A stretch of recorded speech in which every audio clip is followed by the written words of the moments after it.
Hello everybody and welcome. In this video I'm going to show you how to check battery level for your headphones Sony on your iPhone.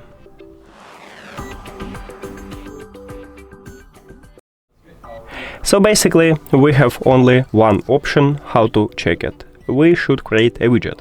These headphones haven't application, so you cannot check it in the application.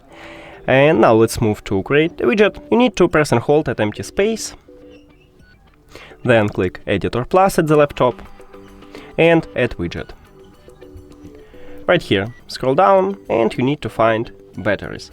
But right here we have it, but you can also use a search. You just write batteries right here and click on it. Right here we have 3 presets. Select the best one for you and then click Add Widget. And right here you can check a battery percentages for your headphones anytime, but make sure that your headphones are turned on and connected to your phone. And that's it. Thank you for watching this video. If you found it helpful, please consider subscribing to the channel and leave the like on the video. See you later.